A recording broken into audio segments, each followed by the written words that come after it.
Then the Lord said to Moses, Go to Pharaoh and say to him, This is what the Lord, the God of the Hebrews, says.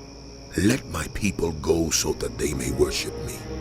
If you refuse to let them go and continue to hold them back, the hand of the Lord will bring a terrible plague on your livestock in the field, on your horses, donkeys, and camels, and on your cattle, sheep, and goats.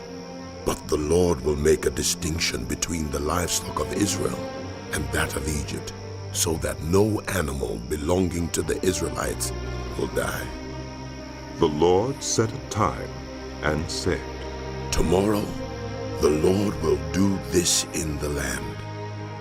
And the next day the Lord did it. All the livestock of the Egyptians died, but not one animal belonging to the Israelites died. Pharaoh investigated and found that not even one of the animals of the Israelites had died. Yet his heart was unyielding, and he would not let the people go. Then the Lord said to Moses and Aaron, Take handfuls of soot from a furnace and have Moses toss it into the air in the presence of Pharaoh. It will become fine dust over the whole land of Egypt, and festering boils will break out on people and animals throughout the land. So they took soot from a furnace and stood before Pharaoh. Moses tossed it into the air, and festering boils broke out on people and animals. The magicians could not stand before Moses because of the boils that were on them and on all the Egyptians.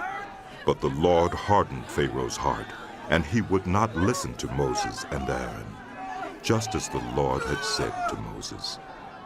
Then the Lord said to Moses, Get up early in the morning, confront Pharaoh and say to him, This is what the Lord, the God of the Hebrews, says. Let my people go so that they may worship me. Or this time I will send the full force of my plagues against you and against your officials and your people, so you may know that there is no one like me in all the earth. For by now I could have stretched out my hand and struck you and your people with a plague that would have wiped you off the earth. But I have raised you up for this very purpose, that I might show you my power and that my name might be proclaimed in all the earth. You still set yourself against my people and will not let them go?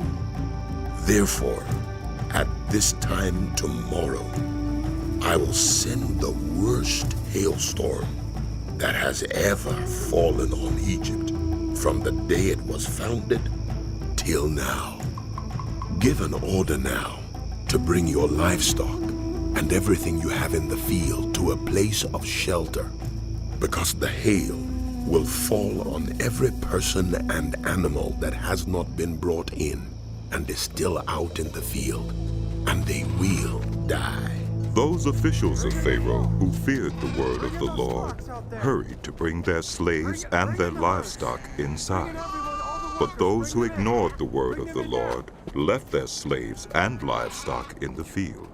Then the Lord said to Moses, Stretch out your hand toward the sky so that hail will fall all over Egypt, on people and animals, and on everything growing in the fields of Egypt.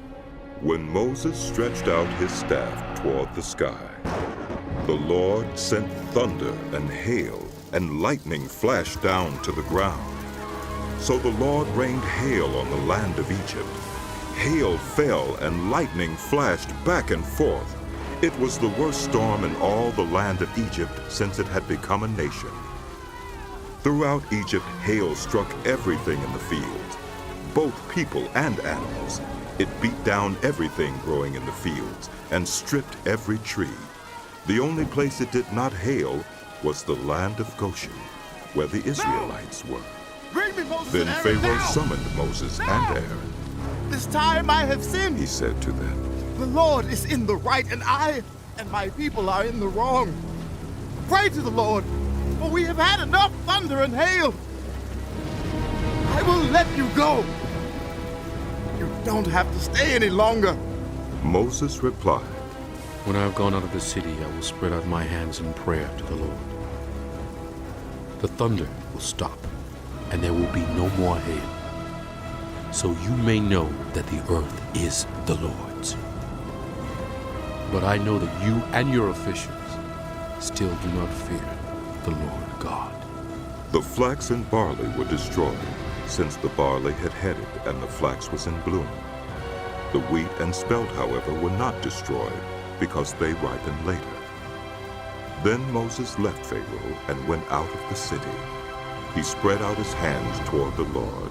The thunder and hail stopped, and the rain no longer poured down on the land. When Pharaoh saw that the rain and hail and thunder had stopped, he sinned again.